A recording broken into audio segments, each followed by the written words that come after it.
ولا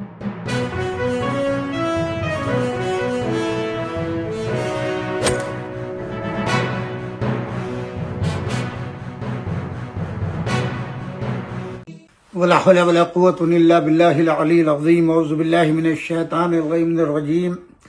بسم الله الرحمن الرحيم. الحمد لله الذي هدانا لهذا وما كنا لنهتدي لولا أن هدانا الله. لقد جاءت رسل ربنا بالحق والصلاة والسلام على رسول الثقلين محبوب رب المغربين والمشرقين جد الحسن والحسين بالقاسم محمد. اللهم صل على محمد وآل محمد وطيبين الطاهرين المعصومين ولعنة الله على أعدائهم أجمعين. أما بعد فقد قال الله سبحانه تبارك وتعالى في كتابه المجيد والفرقان الحميد. بسم الله الرحمن الرحيم. وَإِن كُنتُم فِي رَيْبٍ مِّمَّا نَزَّلْنَا عَلَىٰ عَبْدِنَا فَأْتُوا بِسُورَةٍ مِّن مِّثْلِهِ وَادْعُوا شُهَدَاءَكُم مِّن دُونِ اللَّهِ إِن كُنتُمْ صَادِقِينَ فَإِن لَّمْ تَفْعَلُوا وَلَن تَفْعَلُوا فَاتَّقُوا النَّارَ الَّتِي وَقُودُهَا النَّاسُ وَالْحِجَارَةُ أُعِدَّتْ لِلْكَافِرِينَ. صدق الله العلي العظيم وصدق الله العلي المرسلين والحمد لله رب العالمين. سامعین کرام، یہ آیہ مبارکہ قرآن مجید کی سورہ بقرہ آیت نمبر 23 اور 24 ہے، جس کی تلاوت کا کل بھی ہم نے شرف حاصل کیا تھا. آج بھی اسی آیت کا شرف حاصل کر رہے ہیں، جس میں ارشاد ہو رہا ہے اگر تم کو شک ہے اس چیز میں جو ہم نے اپنے بندے پر اتاری ہے تو تم بھی اس کے ساتھ جوڑ کی ایک ہی صورت بنا لاؤ. اللہ کے سوا جو بھی تمہارے حمایتی ہوں، جو تمہارا ساتھ دینے والے ہوں، ان سب کو بلا لو، لیکن تم ایک چھوٹی سی صورت کا بھی جواب نہیں لا سکتے. اس ضمن میں ہم نے ان احادیث کو آپ کی خدمت میں پیش کیا کہ اللہ نے فقط قرآن نازل نہیں کیا، حضور اکرم صلی اللہ علیہ وآلہ وسلم پر جو بھی نازل ہوا ہے، کہیں پر نور کا ذکر آیا ہے، کہیں دوسری چیزوں کا ذکر آیا ہے کہ رسول اللہ کے ساتھ آئے ہیں، رسول اللہ کے اوپر نازل ہوئے ہیں، اور ان میں کسی کا ہم نے کل یہ بھی تقابل کیا تھا کہ فقط قرآن ہی نہیں بلکہ قرآن، یہ جو قرآن ہمارے درمیان میں، اس کو قرآن صامت کہتے ہیں، نہ بولنے والا قرآن. اور قرآن ناطق جو دوسرا قرآن نازل ہوا اس کو کہتے ہیں قرآن ناطق. وہ ذات اقدس جناب امیر المومنین علی ابن ابی طالب علیہ السلام ہے، کہ جن کے فضائل ہم نے کل بھی آپ کی خدمت میں بیان کیے تھے. اور ان کے سلسلے میں ایک اہل سنت کے بہت بڑے عالم جن کا تذکرہ آج ہم تفصیل سے کریں گے، انہوں نے اپنے طور کے اوپر 90 خصوصیات وہ کی ہیں. یہاں ایک چیز اور عرض کر دوں آپ کی خدمت میں، حضور اکرم صلی اللہ علیہ وآلہ وسلم نے بھی 90 خصوصیات وہ جو حضور سے قبل کے انبیاء میں پائی جاتی تھی، وہ 90 خصوصیات مولائے کائنات علی ابن ابی طالب میں اکیلے پائی جاتی ہیں، جن کے لیے حضور نے فرمایا کہ یہ 90 خصوصیات الگ الگ چند چیدہ انبیاء میں تھی. کسی ایک نبی میں یہ 90 خصوصیات نہیں تھی، جن کو فرمایا کہ علی ابن ابی طالب کی ذات اقدس میں اللہ نے ان 90 چیزوں کو جو حضور نے فرمائی ہیں اور جو انبیاء میں تھی، یہ جو میں نے خصوصیات بنی یہ انبیاء کی نہیں ہے، یہ تو ایک عالم نے جمع کی ہے جو علم کی ان منازل کے اوپر تھا کہ جو آسانی سے نہیں پہنچتے. وہ 90 خصوصیات وہ ہیں جو انبیاء ما سبق میں پائی جاتی تھی حضور سے قبل، اور کسی ایک نبی میں وہ 90 خصوصیات نہیں پائی جاتی تھی، مگر اللہ نے ان تمام 90 خصوصیات کو بقول ختمی مرتبت حضرت محمد مصطفیٰ صلی اللہ علیہ وآلہ وسلم وہ اکیلے ذات علی ابن ابی طالب علیہ السلام میں جمع کر دی. یہ جو کل ہم نے 90 خصوصیات بیان کی ہیں، ان کو اہل سنت کے ایک جلیل القدر عالم نے اپنی کتاب ارجح المطالب میں نے کل عرض کیا تھا، ان میں لکھی ہیں. یہ کتاب تیسری مرتبہ 1340 میں مطبع کریمی لاہور میں چھپی ہے. اس کے لکھنے والے عالم جلیل کا نام نامی اس طرح شائع ہوا ہے: مؤلف و مرتبہ سند المحققین علامہ الدین فاضل عظیم الصحیم مقتدائے اہل اللہ جناب مولانا مولوی